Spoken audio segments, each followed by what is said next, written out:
To say that there's an occupation of a Palestine, bring me the name of the president or the prime minister of Palestine at the time of occupation. Who is this poor guy that was overthrown by the Jews?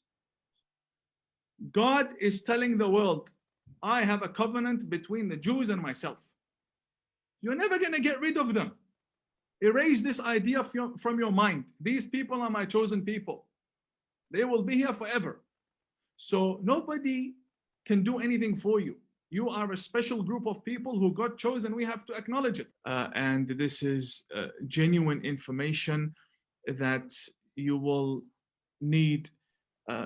Basically, the only information you will need for the rest of your lives when discussing issues revolving around Israel, Palestinians, Islam, and its connection to Jerusalem, and basically everything that will happen in the future. The structure of my presentation will be basically divided into 20 minutes. The first will address and examine the main religious obstacles.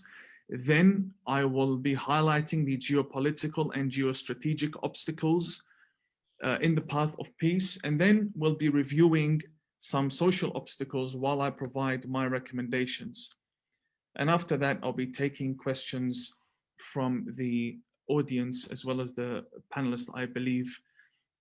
I would like to say that I will be speaking as a Muslim from the Middle East, because I usually speak as a Muslim who resides in the West, or it has been westernized, or has assimilated, integrated. All of that is true, but it's very important for you and for those listening to see the perspective of the Muslim world. And you will come to realize that things are similar, but they are unique and somewhat different when we see what these solutions could be. How the Middle East is behaving with regards to peace is very different to how the West sees dialogue and peace. Although we may have a lot of things in common and many things might appear to be the same, but their essence is not necessarily the same. So I'll be speaking as a Muslim, as an Arab. I'll be putting my Western culture aside from me speaking English. And I want you to feel and experience what exactly we want as Muslims who would like to see peace between Israel and its neighbors and the Muslim world and the Jewish nation.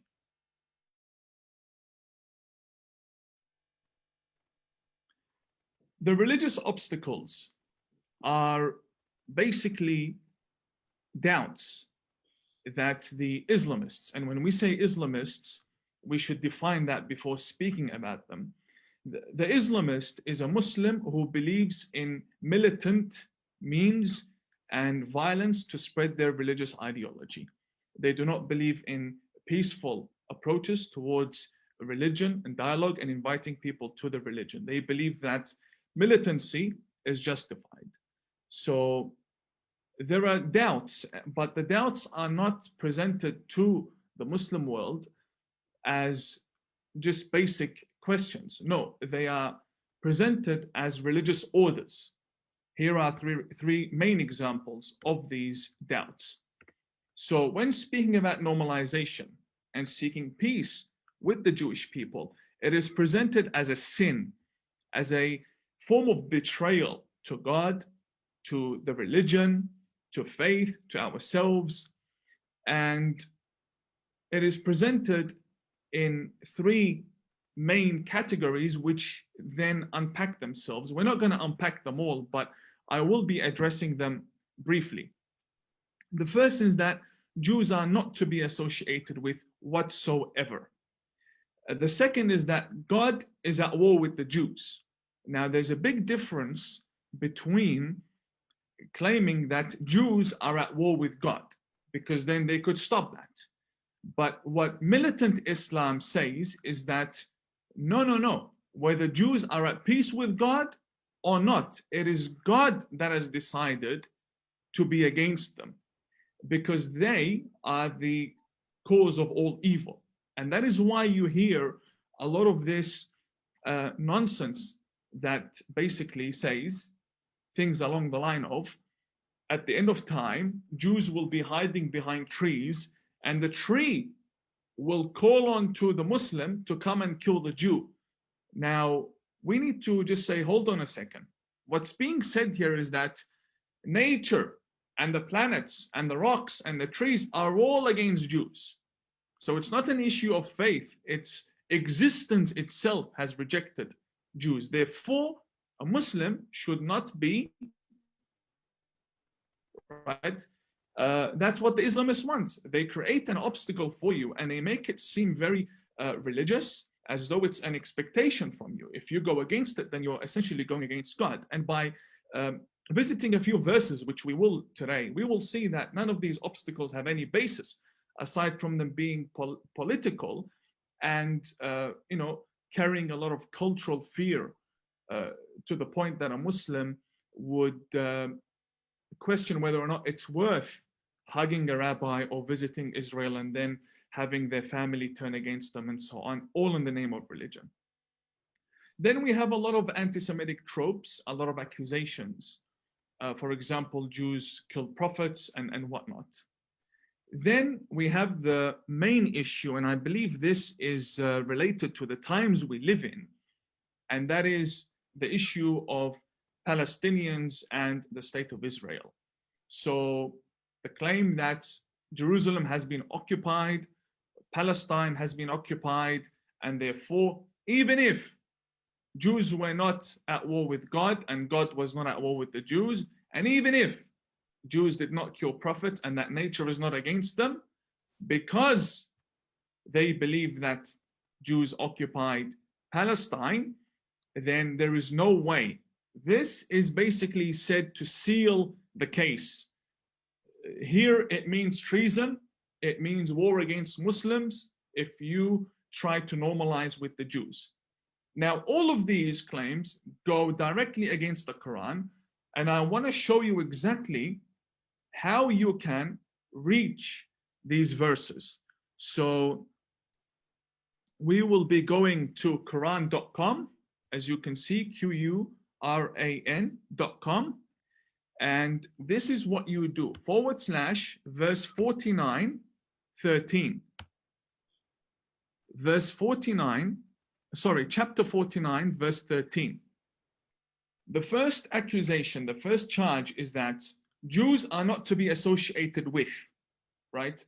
And by the way, the word associated, this association, has a lot more to it than just friendship. Because if the extremists believe that Jews are the descendants of pigs, Muslims do not go near pig. So we will get to why that is false.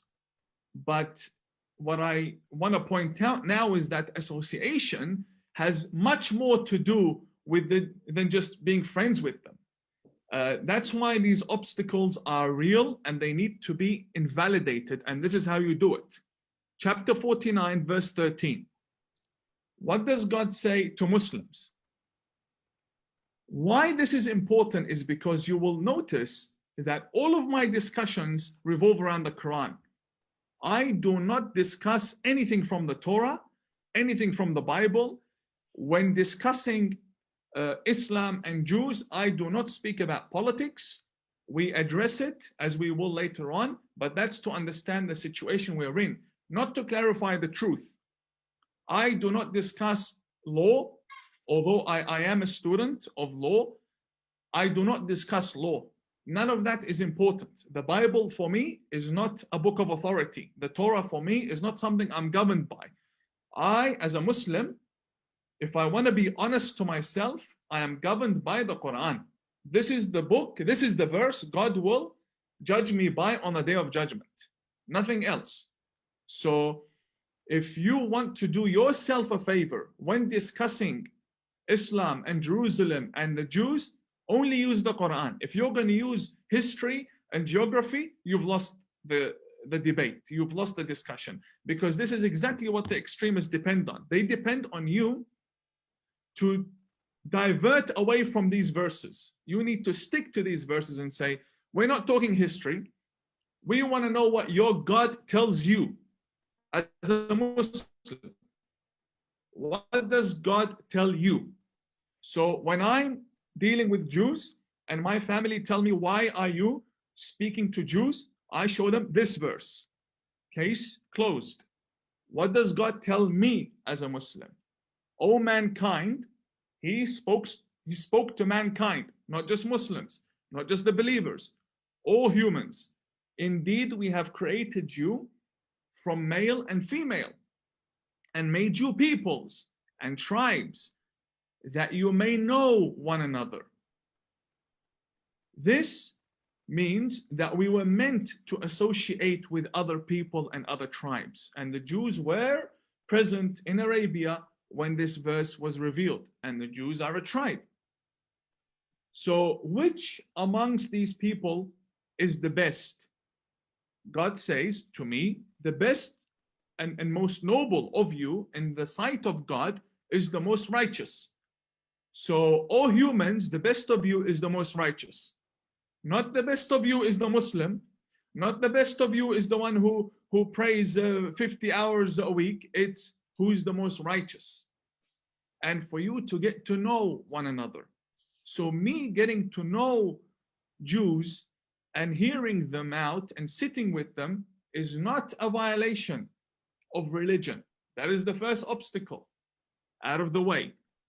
Second verse is chapter 2, verse 62.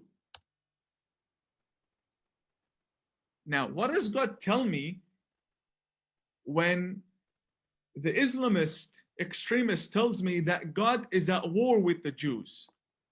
God tells me, in fact, indeed, those who believed, those who were Jews or Christians or Sabians, even before the Prophet Muhammad, those among them who believed in God and the last day and did righteousness will have their reward with their Lord, and no fear will there be concerning them, nor will they grieve.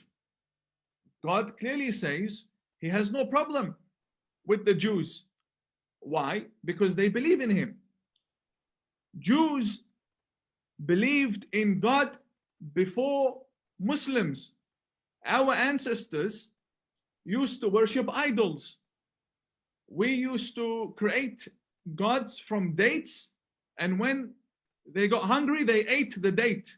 They would eat their own gods. While Jews were preserving monotheism. And therefore God says he has no problem with them. As long as you do righteousness, there will be bad in every religion. There are individuals, but a religion cannot be bad. A religion God sends cannot be bad. And those who believe in it, there's no problem. So association with Jews is not an issue. And God certainly tells you in the Quran, he's not at war with them. Why is this important? This is important because the Islamists say that normalization with Israel is political and that it is going against God, or that all of those Muslims in the UAE who are now hugging Jews and Israelis, they're all not religious. They're all betraying their religion, and that is a lie.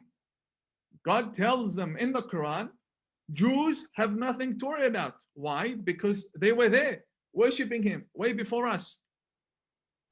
Now, same chapter is where God, according to us Muslims, becomes even more clear with regards to the Jews. What does he say? And I want you to pay attention to this verse, because there's a very important point here, right? So God says, O children of Israel, remember my favor that I have bestowed upon you, and that I preferred you over the worlds, plural, worlds. What does that mean? The Arabic word here, alamin. We have the world of the angels, the world of the oceans, the planets, all worlds that exist, the plants, the humans, what we see, what we don't see. In a religious context, the children of Israel have been preferred over all these worlds. I cannot deny that. God said so. But here is the Islamist obstacle. They look at this verse and they say, yeah, we know, but Israel here means Jacob. Right? They say Israel is another name for Prophet Jacob. So here it means Jacob, not all Jews. Here is where they are wrong. You see the word here, Ya Bani, Ya Bani, it means, O children, right? If the word was, O Abna, O individual household, children, as in your son, O sons of Israel, it would mean in Arabic, the very single children of Jacob. But the verse says what? O children, as in offspring. We use the word Beni to say offspring. Abna to mean the children of a single man. This is where they are wrong. Well, they know the truth, but this is one obstacle. Again, we need to remember that most Islamists do not understand Arabic. They don't speak it. Like, let me give you a very good example. Ilhan Omar, right? She doesn't speak Arabic.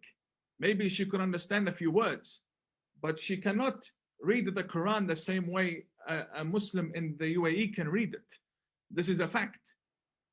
Many Muslims cannot recite the Quran, cannot read it.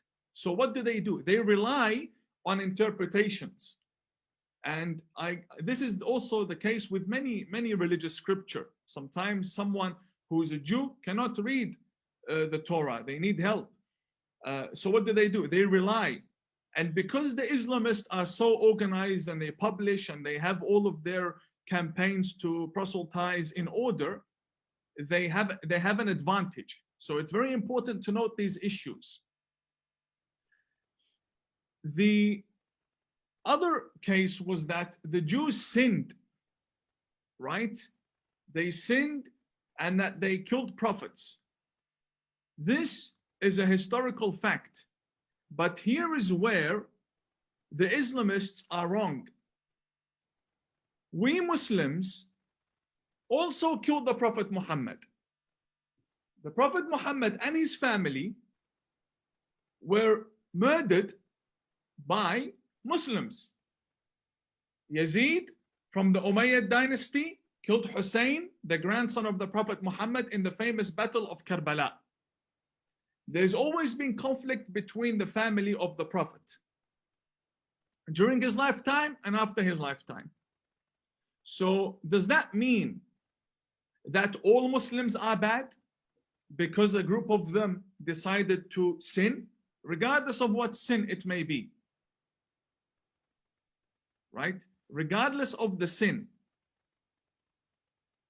Is there a link between sinning and losing your land? So if I sin, does that mean I have to now give Mecca away because I sinned? So if the Islamist says Jews sinned so they have no land, so do we take Mecca from the Muslims because in history Muslims also sinned? There is no link between sinning and losing what God has given you. Why? Because that's a principle. That is a principle. There's a big difference between principle and later developments. So I'm going to take you now to verse 20 of chapter 5. Okay? Write this down. This is a very important part of the Quran. Chapter 5, verse 20. And mention, O Muhammad, O Prophet Muhammad, tell the Muslims, when Moses said to his people, who were his people, the Jews, O my people, remember the favor of God upon you when he appointed among you prophets and made you possessors and gave you that which he had not given anyone among the worlds. He gave you the covenant. O my people, enter the blessed land. This is the land title for Israel. Pay attention. This is the land title for you as a Jew to live on your holy land. And it's in the Quran. It's chapter 5, verse 21. This is your land title. O my people, enter the blessed land. Where is it? Palestine. Who says this? The international interpretation of the Quran, Sahih International, which God has assigned to you. And look, two orders here. The first order is what? Jews enter the blessed land. The second order from God is what? And do not turn back from fighting in God's cause. Therefore, you would become losers. Go and take that land at all costs because God said so. Everybody listening, you need to differentiate between peace, that is the social peace, what we understand as ceasefire, and the peace according to God. According to God, terrorists like Hitler burning in hell is peaceful. What God wants is true peace, nothing else. If God says to the Jews, go and take Jerusalem and defend your nation, then that is peace. Maybe society has a different view of peace. That's not important. I do not care about society. I only care about what God says. God tells the Jews, do not turn back. Even if you have to fight for this cause, defend yourself and your nation. So what did the Jews say? They said, O Moses, within this land, within it, is a people of tyrannical strength. And indeed, we will never enter it until they leave. But if they leave, we will enter. Then what happened? They disagreed with Moses and they disobeyed. They disobeyed and they did not enter the land. They said, O Moses, indeed we will not enter it ever, as long as they, the tyrants, are within it. So go, you and your Lord, and fight them, and we're going to stay here. Right? So here is where the Islamists come and say that the main principle, pay attention, there are principles and there are later developments. What was the principle? The divine principle was that the land was given to the Jews, period. Here, then indeed it is forbidden to them for 40 years, which they'll wander throughout the land. Well, 40 years is over, definitely, has been over for thousands of years, so Jews can go back. But that's not the point. The point is, these were not all the Jews with Moses. This was just a group of Jews with Moses. So this only applies to say they disobeyed out of fear in the context of the Quran. Only the Jews who were with Moses in that area, not all the Jews. That's one. Secondly, all of this is irrelevant. All of this is irrelevant. Why? Because Moses is enough to go in the land and claim it for the whole of Judaism. So whether Moses went in with his followers or not, Moses does not disobey God. So as a fact, if there's an order, Moses went to the land. And Moses going to the land means he claims it for the whole of Judaism. He claimed it on behalf of God, for God, and those who believed in God. Period. So the Islamists, the militants, hate these verses. And they hate it when you know, I did not open a single book of interpretation for you. All what we are doing is reading the verse and using our brains. That's all what we need. If a religion clashes with the brain, then there's a problem with the religion. Because God speaks to me and judges me based on my brain. on the day of judgment based on my intellect. So he needs to give me a message that sits with my brain. When God tells a group of people to enter the land and he's talking to a prophet, the brain says what? It says, even if the people disobey, a prophet does not disobey God. So he went to the land, and if he went to the land, then Moses claimed it for the people. And we have verses in the Quran where Moses is ordered to take off his sandals because he entered the land. Let me show you this verse. This is also very important. It is chapter 20, verse 12. What does God say? God says, indeed, I am your Lord, so remove your sandals. Indeed, you are in the blessed valley of Towa. So, and I have chosen you, so listen to what is revealed to you. This is Moses entering, see here, and what is that in your right hand, O Moses? God's having a discussion with Moses. This is verse 12 onwards. So there are earlier verses where God is talking to Moses, right? But here is the point. Where was Moses when God told him, you are in the blessed land, in the valley of Towa? Let's go to Google.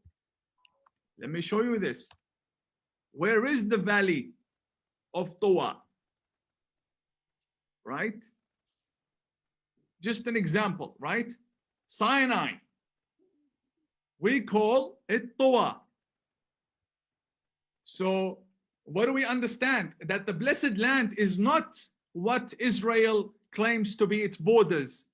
That's not the Holy Land. The Holy Land is much greater. It includes Sinai, Jordan, parts of Iraq.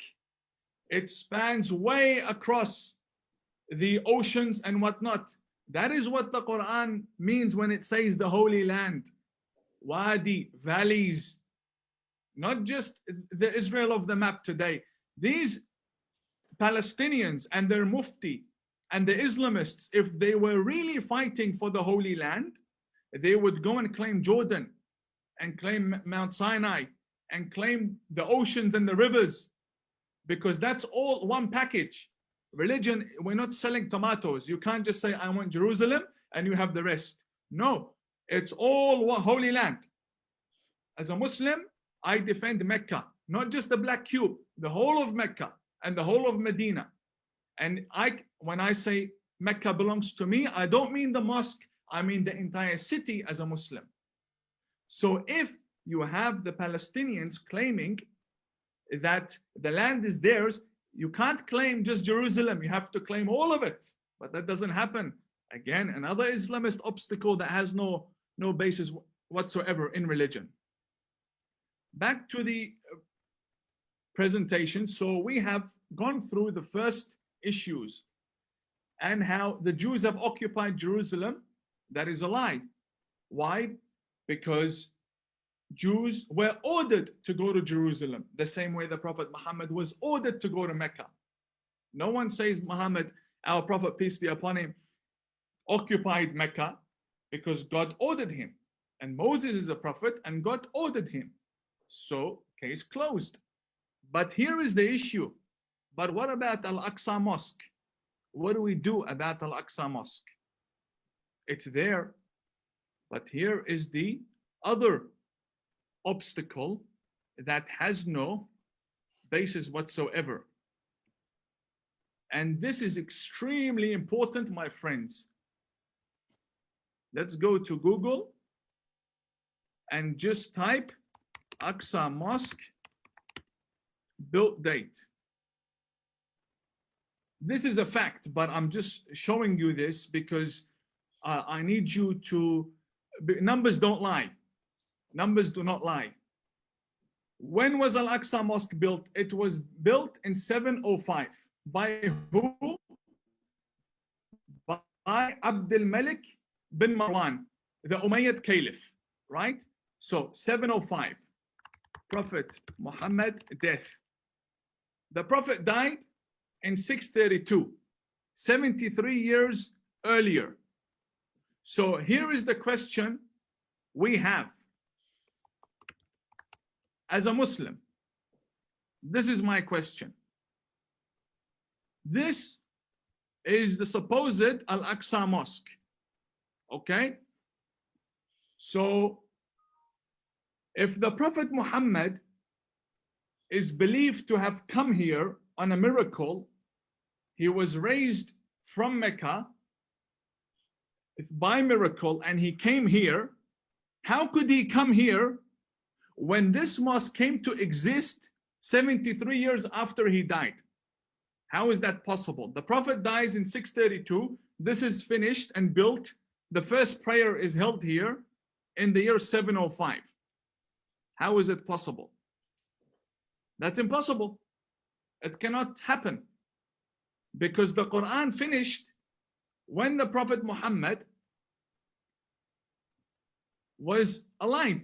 When the Prophet died, there's no more revelation from Archangel Gabriel, according to our belief. So the verse that says, blessed be God who took his messenger from Mecca to Al-Aqsa, right? That happened during the Prophet's lifetime. He was taken by miracle, not after his death. So how can the Prophet visit a mosque that didn't exist? And how can a name be given to it if it didn't exist? The Islamist says, but there is a issue. Mosque means place of worship. So it doesn't have to be a structure. It can be empty land. And it can be considered a place of worship. This is where we say that is wrong. Because the verse says, Al-Aqsa Mosque, whose surroundings have been blessed, which means there were borders, surroundings, like the picture I showed you. But that only came to exist 73 years after the Prophet Muhammad. So in reality, the mosque they are fighting for is not Al-Aqsa Mosque. That is named Al-Aqsa. I could establish a mosque in Australia and call it Mecca. It does not make it Mecca Mosque. The real Al-Aqsa is in Saudi Arabia, between Mecca and Al-Ta'if. And we have strong evidence to suggest that it is actually in Saudi Arabia in an area called Al-Ja'rana. Al-Ja'rana. And its remains are still there. Why? Because the mosque is called Al-Aqsa, which means the farthest mosque. And there's a mosque called Al-Adna, which is the near mosque. And the great scholar and historian and biographer of the Prophet Muhammad, peace be upon him, Al-Waqidi, in his book Al-Maghazi, the book of history and conquests, he proves that the Prophet was walking distance between Mecca and Al-Aqsa Mosque. Have you seen the Muslims that go to Mecca? They wear two white cloths around them. We don't wear anything other than two pieces of cloth. And the Prophet got dressed in Al-Aqsa Mosque and walked to Mecca. It wouldn't make sense for him to walk all the way from Jerusalem to Mecca, because the pilgrimage would have finished by then, the date of the pilgrimage, the time frame. So it was 30 kilometers away. He walked to it. So the mosque Al-Aqsa is believed to be in Saudi Arabia. Then there's another belief. Al-Aqsa, because of its name, the farthest mosque, and that the Prophet ascended to it in heaven, some scholars say it's a mosque in the sky. Either way, both are stronger in claim than the one in Jerusalem, because the one in Jerusalem didn't exist during the time of the Prophet Muhammad. So it's very important for us to also understand. Now we have, when the Caliph of Islam, Umar ibn al-Khattab, the second Caliph, came to Jerusalem, when he put Jerusalem under siege, where did he pray? He prayed outside. Why? Because he was inside the church. And he said, I'm not going to pray in church, because he doesn't want Muslims to think that the church is now a mosque. If there was a mosque, he would have prayed in the mosque rather than refusing to pray in a church and deciding to pray outside on open land. He would have gone straight to the mosque, but that didn't happen. Another very important issue, is that the Prophet Muhammad, peace be upon him, before he died, he sent an army led by Usama. He said, لَعَنَ اللَّهَ مَنْ تَخَلَّفَ عَنْ جَيْشِ Usama. May God curse whoever doesn't join the army of Usama ibn Zayd. Where was the army heading? To Jerusalem. The Prophet was at war with that region and the Romans until his last day on this earth. And the fact that the Muslims had to put Jerusalem under siege means there were no Muslims inside. And there was no mosque for the Caliph to pray in when he went there. So none of this makes any sense to suggest that the Prophet had any connection to a mosque in Jerusalem. Yes, he prayed towards it. That's because that is where Judaism and Christianity and all Abrahamic religions pray towards at the very beginning. Later on, Islam had its own direction of prayer. This is how easy it is with logic and a few historical facts and religious facts. You can destroy these obstacles that these extremists put forward. I would like to now move on to very quickly the political obstacles when discussing geostrategy and geopolitics. Countries operate in three ways with regards to each other. Now we're talking politics. There's a concept of balancing. So states balance against each other. Give you some examples. Russia and China are balancing their power against America. That is called balance of power. Then you have bandwagoning, which means countries with lesser advantages, whether it be coastal lines, economy, military. What do? They bandwagon, like Norway, like Australia. They depend on a greater power, like America, like the UK, in order to provide it with economic stability, to provide it with military support if needed. And our countries do not balance against the countries they bandwagon on. Australia doesn't go and try to balance against America because it needs America. The same with other minor countries in Europe. Then you have isolation, such as North Korea. North Korea cannot balance against America. They don't have the power. Maybe they talk a lot, but Kim Jong-un doesn't have the power. So they don't bandwagon either. So what do? They go into political isolation. But what is the obstacle when it comes to peace with the Jews and Israel? I call it the Ayatollah concept, because there are only three. The first three ways are what is known in foreign policy, in geostrategy and geopolitics. You can read about these three. There is no fourth until the Iranian regime came in 1979. They introduced a new concept, and that is right in your face, right under your nose. They will infiltrate and create a militia. In Lebanon, it's Hezbollah. In Yemen, it's the Houthis. In Nigeria, it's the Zakzaki. In Iraq, it's all of these militias that they have. And it goes on and on and on. In Syria and whatnot. When they saw Hamas being a military body that is perfect for their agenda, they started to fund it. Iran are Shia Muslims. The Ayatollah is a Shia Muslim. Hamas are Sunni Muslim Brotherhood. Why would Hezbollah and the regime side with a Sunni militia and fund it? Why? Because it has an agenda that they believe they can utilize. These are the obstacles that the Ayatollahs have introduced, a new form of foreign policy, and one that doesn't say we're going to balance against you, we're not going to bandwagon, and we're not going to go into isolation. We're going to come to you and create a militia. And we will then control the narrative, and we will fight you through these militias. So what is the real issue here when it comes to the political obstacle? It's the fact that the Western world agrees with the Iranians. They see that the Iranians have a point. Sometimes you see a Western world leader, we don't want to mention names, they believe that the deals with Iran should continue and that there should be dialogue with Iran and that these ayatollahs should be heard and understood. They have a point. No, they don't have a point because they're not elected by their people. That's to begin with. And they butcher their own people. Other countries that the West has attacked and has gone into and intervened have done much less than what the regime has been doing for 4 decades.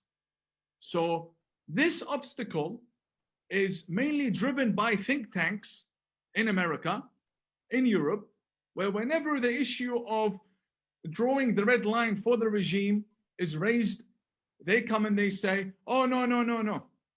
Don't make the people starve. Don't turn Iran into Syria. Don't do this, don't do that. Whereas that's not the agenda. The agenda is not to turn Iran into Syria. It's to make sure these terrorists do not continue spreading their arms of terror into other nations. So we'll get to the social aspect now. The social obstacles, Andrea, how much time do I have? I've lost track. You still have 10 minutes. Okay, excellent.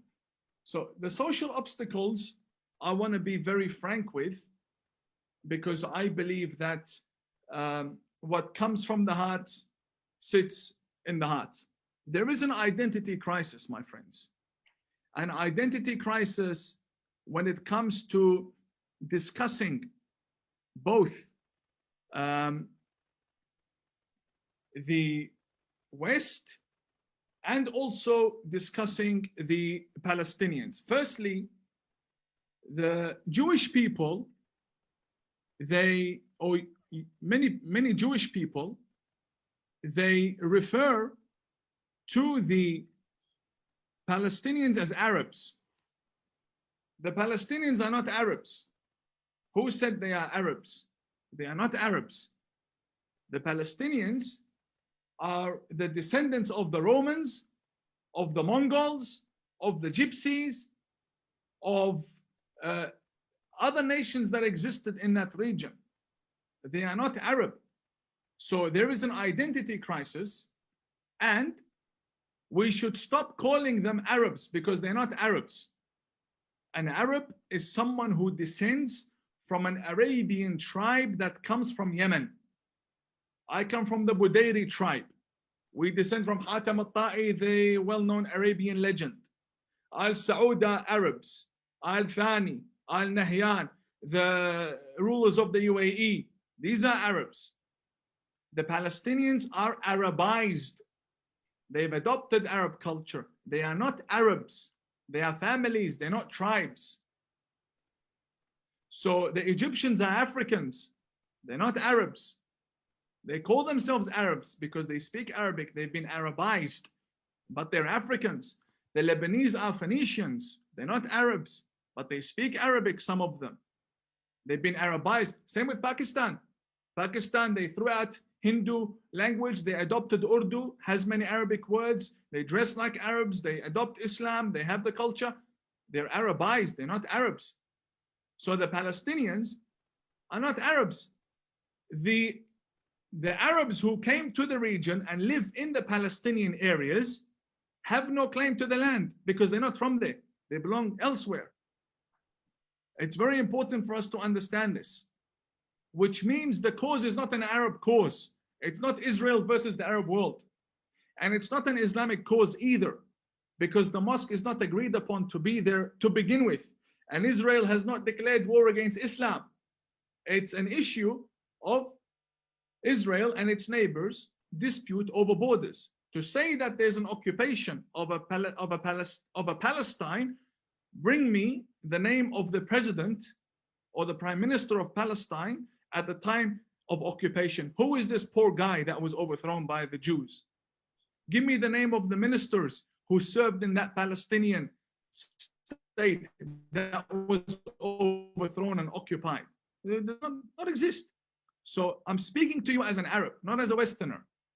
If you want me to come and help you, and which we have for 7 decades, giving you everything we have, our wealth of our nations, our time, our energy, everything. If you want me to fight for you and to hate the Jews. So you need a proper, valid argument. I cannot go killing Israelis just so Abu Mazen can be happy. Because you have an identity crisis. You think you are Arab. You're not Arab. I'll give you some examples. Look at their surnames. Shaheen. We don't have a tribe called Shaheen. In America, famous Palestinian. Linda Sarsour. Sarsour means cockroach. We don't have an Arabic tribe called cockroach. Who are these people? We don't know them.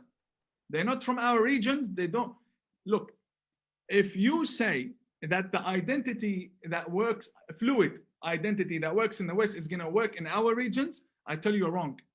You don't become an Arab by claiming you're an Arab, because many things are involved. Tribal alliances, the protection of tribes, your tribal privileges. To say you're an Arab means you belong to a tribe. Which Arabian tribe? Until today, these tribes rule. So who do you belong to? You don't belong to any of them. Therefore, you have no claim to the land at all. There could be a claim that what about the Palestinians who converted from Judaism to Christianity to Islam? What about these people? The answer is yes, they have every right to be there. But the identity of the land doesn't change. Their religion changes. Tomorrow, the whole of Mecca can convert to Buddhism. Mecca is still Islamic land. It doesn't become Buddhist. The Jews converted to Christianity and then to Islam. So, doesn't change the identity of the land. It's still Jewish land. You have the right to the land if you purchase it. That is something we can discuss. But again, these fall under international law. I have no regard for Western and man-made law. I only care about the Quran. The Quran says the whole area was given to Moses. End of story. So I speak as a Muslim, not as a Westerner. And again, I will wrap up by addressing these issues of division and confusion and Jews forgetting the purpose and direction. So you would see why there is confusion. I'm going to get to that, but I want to conclude. So we have 5 points which are very important. 1, we address that the Quran acknowledges the Jewish claim to the Holy Land. 2, politics is unstable. The solution requires strategy, social bridges, not politics. You saw how governments operate. They can infiltrate. And also, if normalization takes place, it is political. Tomorrow, a new ruler in the UAE may come. You never know what will happen then, or in Bahrain. So therefore, it's social bridges that need to be constructed. Facing social challenges requires unity amongst our people.